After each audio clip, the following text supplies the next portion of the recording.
श्री कृष्ण की ये 10 बातें आपका भाग्य जगा देंगी।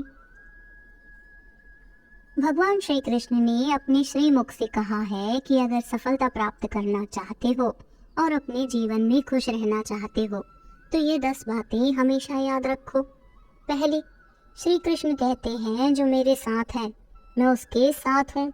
संपूर्ण ब्रह्मांड मेरे ही अंदर है।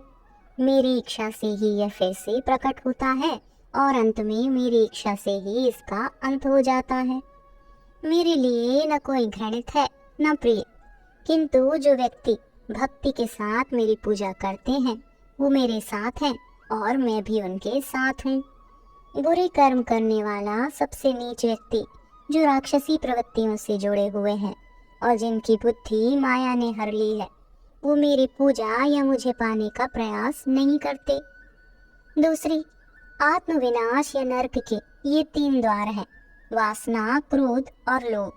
क्रोध से भ्रम पैदा होता है, भ्रम से बुद्धि व्याग्र होती है, जब बुद्धि व्याग्र होती है तब तर्क नष्ट हो जाता है, जब तर्क नष्ट हो जाता है तब व्यक्ति का पतन हो जाता है। वह जो सभी इच्छाएं त्याग देता है और मैं और मेरा की लालसा और भावना से मुक्त हो जाता है उसे शांति प्राप्त होती है।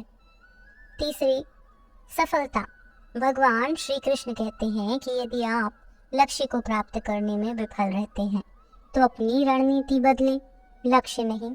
इस जीवन में न कुछ खोता है न व्यर्थ होता है। जो इस लोक में अपने काम की सफलता की कामना रखते हैं वे देवताओं की प्रार्थना करें। चौथी, मित्र और शत्रु दोनों हैं मन। जो मन को नियंत्रित नहीं करते उनके लिए वह शत्रु के समान कार्य करता है। मन की गतिविधियों, होश, श्वास और भावनाओं के माध्यम से भगवान की शक्ति सदा तुम्हारे साथ है और लगातार तुम्हें बस एक साधन की तरह प्रयोग करके सभी कार्य कर रही है। मन अशांत है और उसे नियंत्रित करना कठिन है, लेकिन अभ्यास से इसे वश में किया जा सकता है। सर्वोच्च शांति पाने के लिए हमें हमारे कर्मों के सभी परिणाम और लगाव को छोड़ देना चाहिए।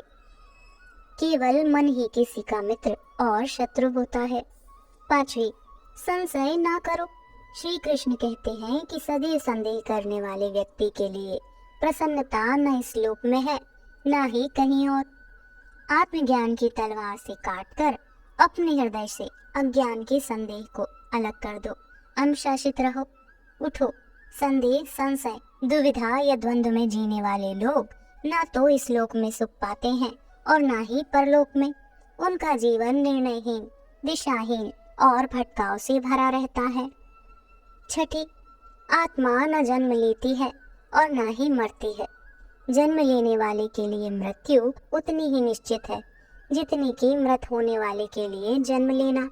इसलिए जो अपरिहार्य है उस पर शोक मत करो। ना कोई मरता है और ना ही कोई मारता है। सभी निमित्त मात्र हैं। सभी प्राणी जन्म से पहले बिना शरीर के थे, मरने के उपरांत भी वे बिना शरीर वाले हो जाएंगे। यह तो बीच में ही शरीर वाले देखे जाते हैं, फिर इनका शोक क्यों करते हो?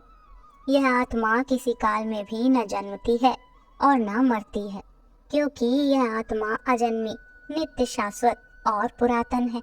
शरीर के नाश होने पर भी यह नष्ट नहीं होती है। कभी ऐसा समय नहीं था जब मैं, तुम या राजा महाराजा अस्तित्व में नहीं थे, ना ही भविष्य में कभी ऐसा होगा कि हमारा अस्तित्व समाप्त हो जाए। हे अर्जुन, हम दोनों ने कई जन्म लिए हैं, मुझे याद है, लेकिन तुम्हें नहीं। सातवीं, कर्मवान बनो। निसंदेह कोई भी मनुष्य किसी भी काल में क्षण मात्र भी बिना कर्म किए नहीं रहता, क्योंकि सारा मनुष्य समुदाय प्रकृति जनित गुणों द्वारा परवश हुआ कर्म करने के लिए बाध्य किया जाता है। अपने अनिवार्य कार्य करो, क्योंकि वास्तव में कार्य करना निष्क्रियता से बेहतर है। ज्ञानी व्यक्ति को कर्म के प्रतिफल की अपेक्षा कर रहे अज्ञानी व्यक्ति के दिमाग को अस्थिर नहीं करना चाहिए।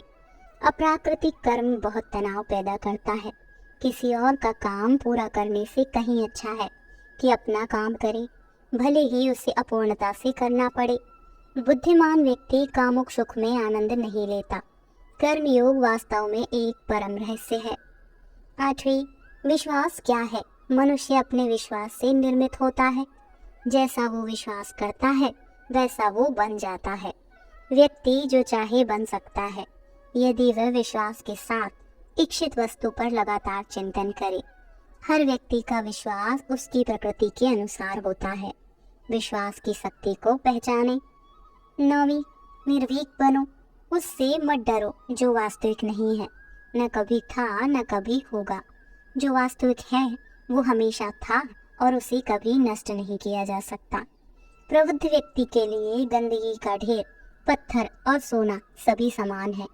10वीं, ईश्वर के बारे में। भगवान प्रत्येक वस्तु में है और सबके ऊपर भी। प्रबुद्ध व्यक्ति सिवाय ईश्वर के किसी और पर निर्भर नहीं रहता।